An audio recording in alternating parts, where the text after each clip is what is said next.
11절부터 같이 보겠습니다. 시작. 그 후에 예수께서 나인이란 성으로 가실새 제자와 많은 무리가 동행하더니 성문에 가까이 이르실 때에 사람들이 한 죽은 자를 메고 나오니 이는 한 어머니의 독자요 그의 어머니는 과부라. 그 성에 많은 사람도 그와 함께 나오거늘 주께서 과부를 보시고 불쌍히 여기사 울지 말라 하시고 가까이 가서 그 관에 손을 대시니 맨 자들이 서는지라. 예수께서 이르시되 청년아 내가 내게 말하노니 일어나라 하시매 죽었던 자가 일어나 앉고 말도 하거늘 예수께서 그를 어머니에게 주시니 모든 사람이 두려워하며 하나님께 영광을 돌려 이르되 큰 선지자가 우리 가운데 일어나셨다 하고 또 하나님께서 자기 백성을 돌보셨다 하더라. 예수께 대한 이 소문이 온 유대와 사방에 두루 퍼지니라. 아멘. 여러분 한 주간 잘 지내셨습니까? 아멘. 오늘이 8월의 마지막 주일이기도 하고 또 마지막 선데이이기도 합니다. 오늘 교회에 오신 여러분 환영하고 축복합니다. 또 오늘 드리는 예배를 통해서 그리스도의 임재를 경험하고 하나님께 영광을 돌리게 되는 귀한 시간 되시기를 바랍니다. 오늘 말씀을 시작하면서 한 가지 질문을 드리고 시작하겠습니다. 여러분 스스로에게 한번 대답해 보시기 바랍니다. 오늘 본문 11절에 보니까 예수님께서 나인성 안으로 들어가고 계십니다. 그런데 제자와 많은 무리가 동행했다라고 이 누가복음의 저자 누가가 이것을 특별히 이렇게 따로 구분해서 멘션하고 있습니다. 누가복음의 저자인 누가가 일부러 제자와 많은 무리를 따로 구분해서 기록했다는 거예요. 여러분 왜 누가가 그렇게 기록했을까? 여기는 분명한 의도가 있을 것입니다. 왜 많은 무리 그냥 그랬으면 좋을 텐데 아니 제자들 그랬으면 좋을 텐데 제자들을 따로 구분하고 또 많은 무리를 따로 이렇게 구분했을까? 분명하게 의도가 있었을 겁니다. 여러분 예수님의 공생의 사역에 있어서 이 제자들의 그룹과 이 무리들의 그룹이 이 두 집단이 자주 함께 이렇게 등장합니다. 여러분 제자와 무리는 분명하게 차이가 있습니다. 무리들은 예수님의 부르심이 없어도 단지 그들 마음대로 호기심이 내켜서 저기 예수님께서 무슨 기적을 일으킨다는데 한번 가보자. 저기 뭔가 오병이의 기적을 일으켰는데 떡 같은 거 준다는데 한번 가보자. 그런 호기심이 있을 수도 있어요. 사람의 병을 치유했다는데 한번 가보자. 그런 호기심 때문에 따라가는 집단들이 바로 무리들입니다. 반면에 예수님의 12 제자를 비롯한 제자들은 예수님의 분명한 부르심을 통해서 예수님께서 분명히 그들을 불렀어요. 제자로 불렀어요.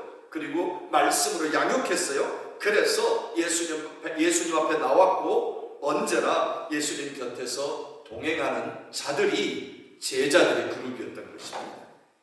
여기 오늘 본문에서 제자들 그러니까 헬라어로 호이 마테타이를 말합니다. 그런데 이 제자들을 수식하는 단어의 헬라어가 아우투예요.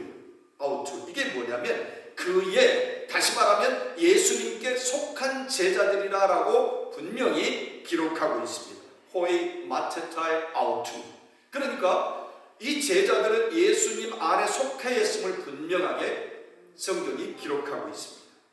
그러니까 예수님의 그 제자들의 소속이 예수님께 속하였다는 것이지. 반면에 무리들은 헬라어로 오클로스라고 말하는데 어디에 소속되어 있다는 이 아우토라는 단어가 그 앞에 없습니다. 그러니까 이 사람들은 소속이 안 돼 있는 거예요. 예수님께 소속되지 않아도 예수님 앞에는 나갈 수 있어요. 여러분 그러잖아요. 구원받지 않은 사람도 교회에 나올 수 있어요. 것은 분명히 있습니다. 예수님의 곁에 있다고 다 구원받은 사람 다 제자들이라는 사실은 아니에요. 분명히 예수님께 나아갈 수 있어요. 제자가 아니어도. 여러분, 예수님께 소속되지 않은 무리들도요, 예수님의 가르침을 들을 수 있습니다. 예수님 앞에 나가서 병 고침도 받을 수 있어요. 함께 식사도 할 수 있어요. 그런데 그 사람들은 예수님께 전적으로 속하지 않은 사람들이에요. 여러분, 그들은 그냥 따라다니다가 본인이 실증나면 별거 없네 하면서 언제든지 자기 집으로 돌아갈 수 있는 사람들이에요. 언제든지 포기하고 그냥 가버릴 수 있는 사람들이에요. 여러분, 질문하겠습니다. 여러분들은 예수님께 소속된 제자들이십니까? 아니면 그냥 무리이십니까? 여러분, 밭에 있다고 다 곡식은 아니에요. 교회 나온다고 다 구원받은 사람은 아니에요. 분명하게 예수님의 제자여야 하는 것입니다. 여러분, 이왕에 예수님 앞에 나오셨다면 예수님의 제자가 되어서 주님과 동행하는 삶을 사시게 되시기를 주님의 이름으로 축복합니다. 오늘 본문 11절에서 12절은 두 행렬의 만남을 우리에게 보여줍니다. 하나는 생명의 행렬, 다른 하나는 죽음의 행렬입니다. 우리 제가 한번 읽어볼게요. 11절, 12절 다시 읽겠습니다. 그 후에 예수께서 나인이란 성으로 가실새 제자와 많은 무리가 동행하더니 성문에 가까이 이르실 때에 사람들이 한 죽은 자를 메고 나오니 이는 한 어머니의 독자요 그의 어머니는 과부라. 그 성에 많은 사람도 그와 함께 나오거늘. 그랬습니다. 여러분, 한번 보세요. 예수님과 함께 들어가는 행렬은, 나인성으로 들어가는 행렬은 생명의 행렬입니다. 그런데 다른 하나는 죽은 사람을 메고 나오는 죽음의 행렬입니다. 여러분, 예수님과 제자들 그리고 수많은 사람들이 나인성 안으로 들어가고 있는데 이 행렬은 기쁨과 소망의 행렬이요, 생명의 기대로 가득 차 있는 그런 행렬입니다. 왜냐하면 예수님께서 바로 직전에, 나인성으로 오시기 바로 직전에 가버나움에서 백부장의 종을 고쳐 살리신 이적이 있었습니다. 그 이적을 본 사람들이 많이 있었겠죠. 그 이적을 본 사람들이 또 소문을 냈겠죠. 그 소문을 들은 사람들이 마음이 뜨거워졌어요. 이분 따라가면 놀라운 기적을 볼 수 있구나. 그래서 지금 예수님께서 나인성으로 들어가니까 이 사람들이 제자들이 아니었을지라도 한 그룹 무리를 이루면서 나인성으로 지금 함께 예수님과 동행하고 있는 것입니다. 뭔가 또 다른 기적을 맛보지 않을까 했어요. 여러분, 이 사람들은 예수님을 따르는 무리들요, 기대와 소망에 가득 찬 마음으로 지금 나인성 안으로 들어가고 있는 거예요. 반면에 나인성에서 나오는 장례 행렬, 여러분, 이 행렬이 있었어요. 과부의 외아들이 죽었다 그랬어요. 과부의 외아들. 그래서 관에 실려서 그 관을 메고 나오는 장례 행렬입니다. 그의 어머니는 과부라고 성경이 표현했어요. 이미 남편을 잃어버렸어요. 여러분, 남편을 잃어버렸다는 것은, 과부가 됐다는 것은 당시 유대 사회에서 사회적으로 고립된 사람, 굉장히 어려운 삶을 살아가고 있는 그런 사람이었어요. 그런데 그의 유일한 버팀목이자 그의 유일한 희망이었던 외아들마저 지금 죽어버려요. 그러니까 이 여인에게 소망이 있어요, 없어요? 비참함 그 자체였죠. 남편도 잃어버렸지, 유일한 소망이었던 그 아들마저, 독자 아들마저 죽어버렸어. 그래서 그 행렬은 정말 슬픈 행렬이었고, 소망이 없는 행렬이었고, 죽음과 절망의 행렬이었습니다. 한쪽은 예수님과 함께 생명을 향해 들어가는 기쁨의 행렬이었고, 다른 한쪽은 죽음을 메고 나가는 행렬입니다. 여러분, 이 두 행렬이 성문 앞에서 만나는 장면이 오늘 본문입니다. 오늘 본문에서 성경은 일부러 도시 이름을 강조하고 있어요. 이 누가가 이 도시 이름이 뭐였냐면 나인이라는 성이라 이렇게 나인 성을 분명하게 강조하고 있습니다. 여러분, 그런데 나인은요, 히브리어로 사랑스러운, 즐거운, 그러니까 나인 성은 사랑스러운 성, 즐거운 성이라는 뜻을 가지고 있었습니다. 여러분, 그래서 그 성 안에는 본래 이름처럼 기쁨과 즐거움이 가득해야 했습니다. 하지만 정작 성 안에서 흘러나온 것은, 지금 성 안에서 밖으로 나가는 것은 즐거움의 행렬입니까? 통곡과 죽음의 행렬이었습니다. 죽음의 행렬로 인해서, 과부의 아들 죽음으로 인해서 슬픔을 안고 밖으로 나오는 행렬이에요.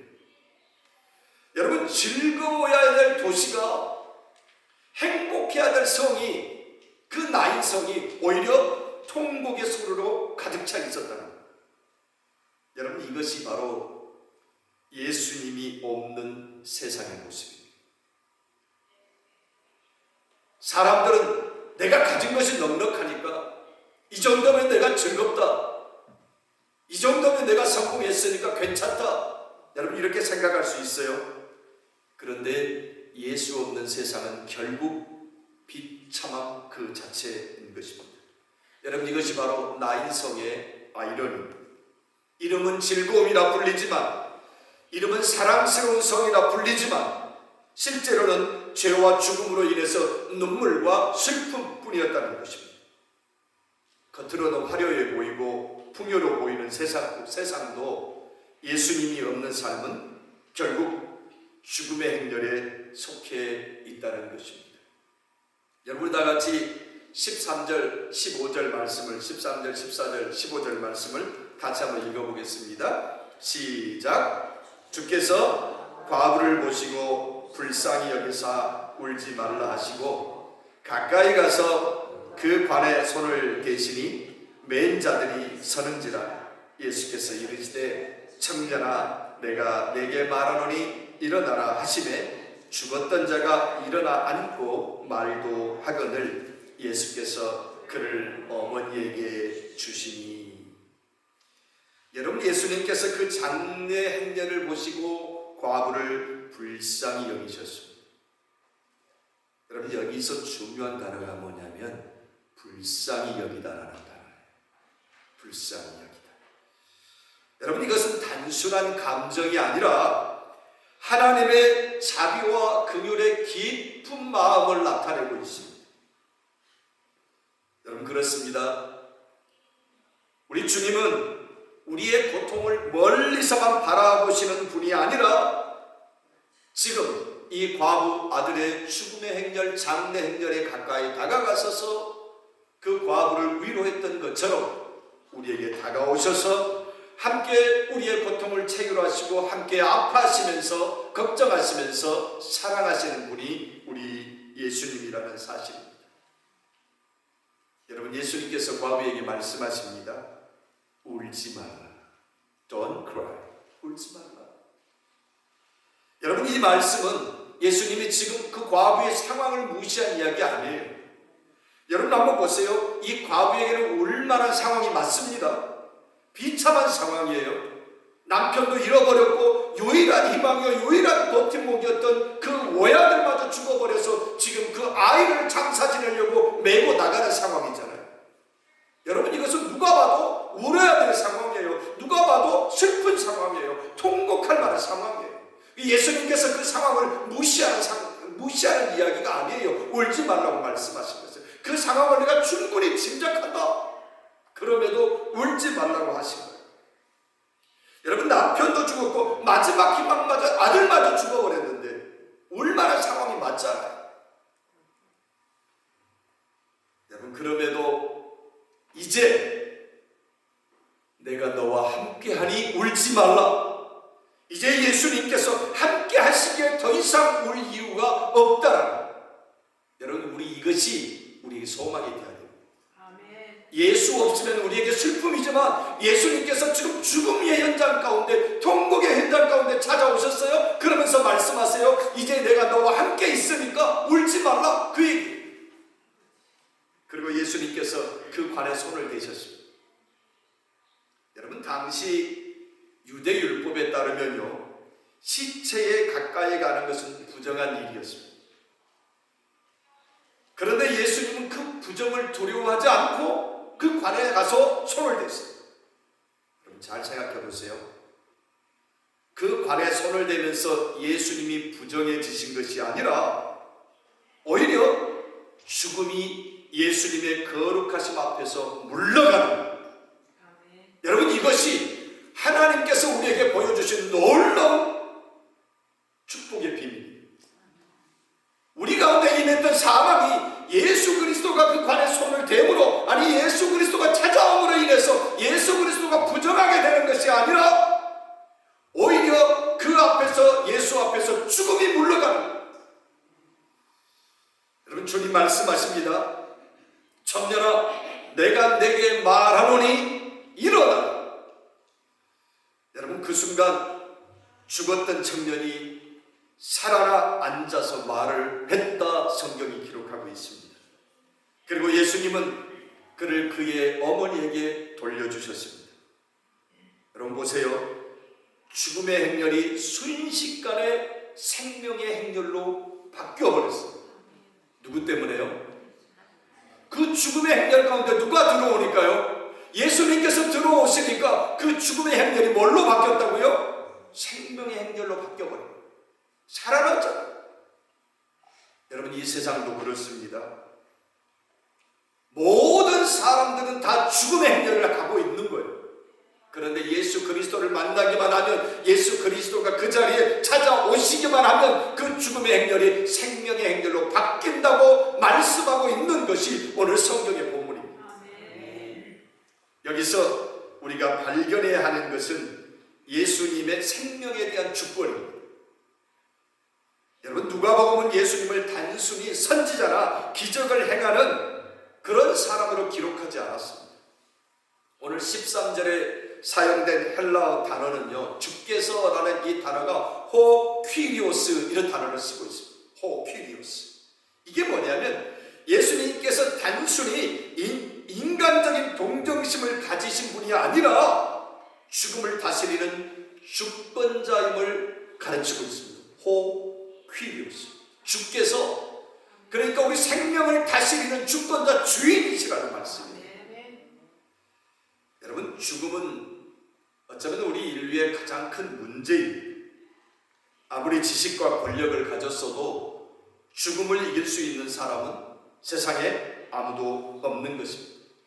여러분, 그래서 시편 90편 10절은요, 우리의 연수가 70이요 강건하면 80이라도 그 연수의 자랑은 수고와 슬픔뿐이라 성경이 그렇게 기록하고 있습니다. 여러분, 그 이야기는 무슨 얘기냐면 모든 인생이 죽음 앞에서는 다 공평하다는 거죠. 누군가 한 번쯤은 그 관문을 거쳐 가야 된다는 거죠. 그런데 그 안에서 예수 그리스도를 만나면 죽음의 행렬이, 사망의 행렬이 더 이상 죽음의 행렬이 아니라 영원한 생명의 행렬로 바뀔 수 있다는 것이 오늘 성경이 우리에게 보여주고 있는 나인성 과부의 아들을 살리신 놀라운 기적의 이야기를 통해서 우리에게 투영해 주고 있다는 사실인 것입니다. 여러분, 그렇습니다. 예수님은 죽음을 다스리시는 주님입니다. 다시 말하면 곧 생명의 주인이심을 믿으시기 바랍니다. 여러분, 요한복음 11장 32절 이하에 보면은요, 마리아와 마르다의 오라비 나사로가 죽었다 그랬어요. 그리고 예수님께서 찾아가셨는데 죽은 지 이미 나흘이나 돼서 냄새가 나는나이다 하고 마르다가 이야기합니다. 그때 예수님께서 돌을 옮겨 놓으라 하고 말씀하시면서 그 무덤을 향해 소리칩니다. 나사로야, 나오라. 여러분, 죽은 지 나흘이 되어서 이미 시체가 부패되어 가고 있다 그랬어요. 그런데 생명이신 주의 말씀이 그 무덤 안으로 파고 들어가니까 죽음의 그 현장 무덤에서 나사로가 아직 수건을 동인 채로 생명으로 걸어 나왔다는 사실을 여러분 믿으시기 바랍니다. 왜냐하면 생명의 주인이신 그 말씀이 그 사망의 무덤 안에 들어가니까 생명이 돼서 나왔다. 여러분, 그렇습니다. 죽음을 다스리시는 주님, 생명의 주인이신 주님을 나타내주고 있는 것입니다. 여러분, 오늘 본문의 이야기는 단지 2000년 전에 나인성에서 일어난 사건을 말하려는 것은 아닙니다. 그 그 역사를 이야기하는 거 아니에요. 오늘날 우리의 삶에도 이 두 행렬이 분명히 존재한다는 사실. 하나는 예수님을 믿고 따르는 생명의 행렬로 영생의 길로 가는 무리입니다. 다른 하나는 예수님을 알지 못하고 여전히 죄와 세상에 묶여서 죽음으로 가는 죽음의 행렬이라는 사실. 성경은 우리 모두가 본래 죽음의 행렬에 속해 있다고 말씀하고 있습니다. 그래서 로마서 5장 12절 말씀에 보면은 그러므로 한 사람으로 말미암아 죄가 세상에 들어오고 죄로 말미암아 사망이 들어왔나니 이와 같이 모든 사람이 죄를 지었으므로 사망이 모든 사람에게 이르렀느니라 분명하게 기록하고 있습니다. 여러분, 그러나 주님을 만나면 상황이 바뀌어지는 것입니다. 그는 허물과 죄로 죽었던 너희를 살리셨도다. 에베소서 2장 1절은 분명하게 말씀하고 있습니다. 보세요. 허물과 죄로 죽었던 너희를 살리셨도다. 오늘 나인성 과부의 아들을 살리시는, 그 죽은 아들을 살리시는 놀라운 기적을 통해서 우리에게 그 사실을 보여주고 있습니다. 여러분, 죽음의 행렬에 속했던 우리가 진짜 예수님을 만나면 생명의 행렬로 바뀌어지는 것입니다. 여러분, 이것이 우리가 예수 믿는 목적입니다. 여러분, 그래서 우리가 교회 다닙니다. 사랑하는 성도 여러분, 성경은 오늘 본문은 우리에게 분명히 이렇게 질문합니다. 여러분은 어떤 행렬에 속해 있습니까? 세상의 길을 따라가며 겉으로는 즐거움과 성공을 누리는 것 같지만 사실은 죽음의 행렬에 속해 있을 수도 있습니다. 그러나 예수님을 만나면 죽음의 관이 멈추고, 예수님께서 그 관을 멈춰 세웠던 것처럼 예수님을 만나면 죽음의 관이 멈추고 소망이 없는 인생이 생명의 기쁨으로 바뀌게 되는 것입니다. 주님은 오늘도 우리의 삶으로 들어오시기를 원하십니다. 나인성에 들어가신 것처럼 절망과 슬픔뿐인 그 나인성, 그 과부의 아들 죽음으로 인해서 비참한 통곡에 빠져있는 그 나인성으로 생명이신 주님이 들어가시는 것처럼 우리 안으로 예수님께서 들어오시기를 원하시는 것입니다. 그리고 주님 말씀하십니다. 내가 내게 말하노니 일어나라. 14절에 있는 말씀이에요. 내가 내게 말하노니 일어나라. 여러분, 그 음성을 듣고 응답하는 자는 죽음에서 생명으로, 절망에서 소망으로 옮겨지는 것입니다. 그러므로 여러분, 오늘 우리는 주님을 믿고 생명의 길, 생명의 행렬에 서게 되는 진짜 예수님의 제자들이 되시기를 주님의 이름으로 축복합니다. 여러분, 나인성요, 이 나인, 이것은 히브리어 또 아람어 배경으로 아름다운 사랑스러운 즐거움이라는 뜻을 지니고 있다고 말씀드렸습니다. 여러분, 이름만 보면 웃음과 행복이 넘쳐야 될 도시잖아요. 그런데 오늘 본문에는 죽음으로 인한 슬픔의 장례 행렬이 나오고 있잖아요. 즐거움의 도시에서 죽음과 절망의 행렬이 나오고 있잖아요. 바로 그곳에 예수님이 들어가십니다. 예수님이 들어가시자마자, 그 성문에서 예수님이 들어가시자마자 그 슬픔과 통곡의 성이 뭘로 바뀐 거예요? 기쁨과 생명의 환희로 바뀌어집니다. 여러분, 오늘 성경이 그 메시지를 담고 있습니다. 아무런 소망이 없는 우리 인생 가운데 예수 그리스도가 들어오면 여러분의 심령의 문을 두드리고, 여러분이 그 문을 두드리고 그 소리를 듣고 문을 열면 볼지어다 내가 문 밖에 서서 두드리노니 내가 그 누구든지 그 음성을 듣고 문을 열면 나는 그에게로 들어가 그로 더불어 먹겠다. 주님 말씀하시잖아요. 여러분, 주님 말씀하신 대로 문을 두드리면 여세요. 그러면 주님이 여러분의 안으로 들어가십니다. 그러면 아무런 소망이 없는 우리 인생이 생명의 인생으로 바뀌어질 수 있다는 사실입니다. 여러분, 그렇잖아요. 나인성의 본래 이름대로라면 즐거움과 사랑스러움을 담고 있어야 됩니다. 그러나 예수님이 들어가기 전까지는 절망과 눈물의 상징이었습니다. 그런데 예수님께서 들어가시자마자 그 상황이 역전되는 겁니다. 여러분, 예수 없는 세상은 바로 슬픔과 고통뿐이에요. 그런데 예수님이 들어가시자마자 그 고통과 슬픔의 성이 기쁨과 환희의 성으로, 생명의 성으로 바뀌었다는 것입니다. 여러분, 이 즐거움이, 이 행복이 예수 그리스도를 통해서만 가능하다는 사실을 믿으시기 바랍니다. 우리 인생에도 그렇습니다. 아무 일도 없어 보이지만 예수 없는 삶은 죽음의 행렬에 속한 것입니다. 그러나 예수님이 들어오실 때 나 인생에 정말 의미가 되살아나는 것처럼 여러분, 예수님은 우리의 자녀의 인생에 들어가야 됩니다. 예수님은 우리 가정 안에 들어오셔야 됩니다. 아니, 예수님이 내 심령에 들어오셔야 됩니다. 그래야 진짜 생명과 즐거움의 성으로 바뀌어져요.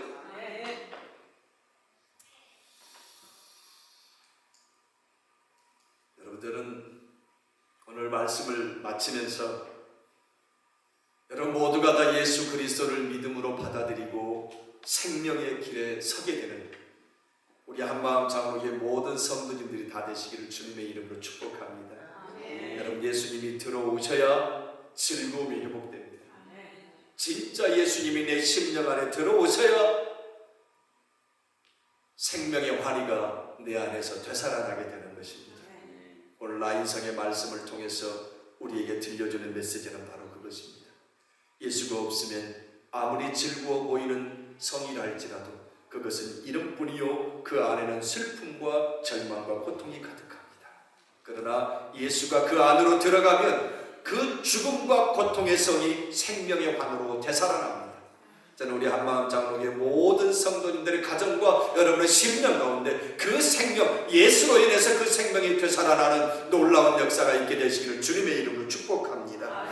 오늘 말씀을 생각하면서 우리 시간에 다 같이 눈을 감고 통성으로 주님의 이름을 부르며 기도하며 나아가기를 원합니다. 여러분의 삶에 권고한 문제가 있다면 이 시간에 주님 앞에 내어놓고 기도하십시오. 육신의 건강에 연약한 분들은 환부에 손을 얹고 간절한 마음으로 주님께 치유를 위해서 기도하십시오. 성령의 치유하심을 믿고 강권적으로 구하십시오. 우리 다 같이 주의 이름을 부르며 기도하며 나아가겠습니다. 주여, 주여, 주여. 거룩하시고 자비로우신 우리 하나님의 사랑과 은혜를 감사합니다. 하나님, 이 시간에도 아버지 하나님 주의 말씀을 대하면서 아버지 하나님, 이름은 생명과 환희의 성이었지만 그 안에 예수 그리스도가 없음으로 인해서 죽음과 고통의 어려움의 성으로 바뀌어졌습니다. 하나님, 그러나 예수가 그 성으로 들어감으로 인해서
없으므로 고통과 통곡의 성이었습니다.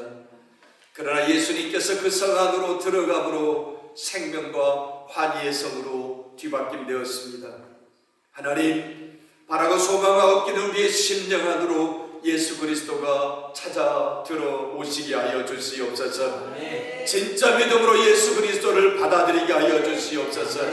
그래서 소망을 잃어버리고 죽음과 통곡뿐인 삶 가운데 영원한 생명과 영생의 삶을 누리는 기쁨과 환희가 우리 가운데 찾아들도록 은혜 내려 주시옵소서. 귀하신 주님을 찬송하옵고 우리 구주 예수 그리스도의 이름으로 간절히 기도하옵나이다.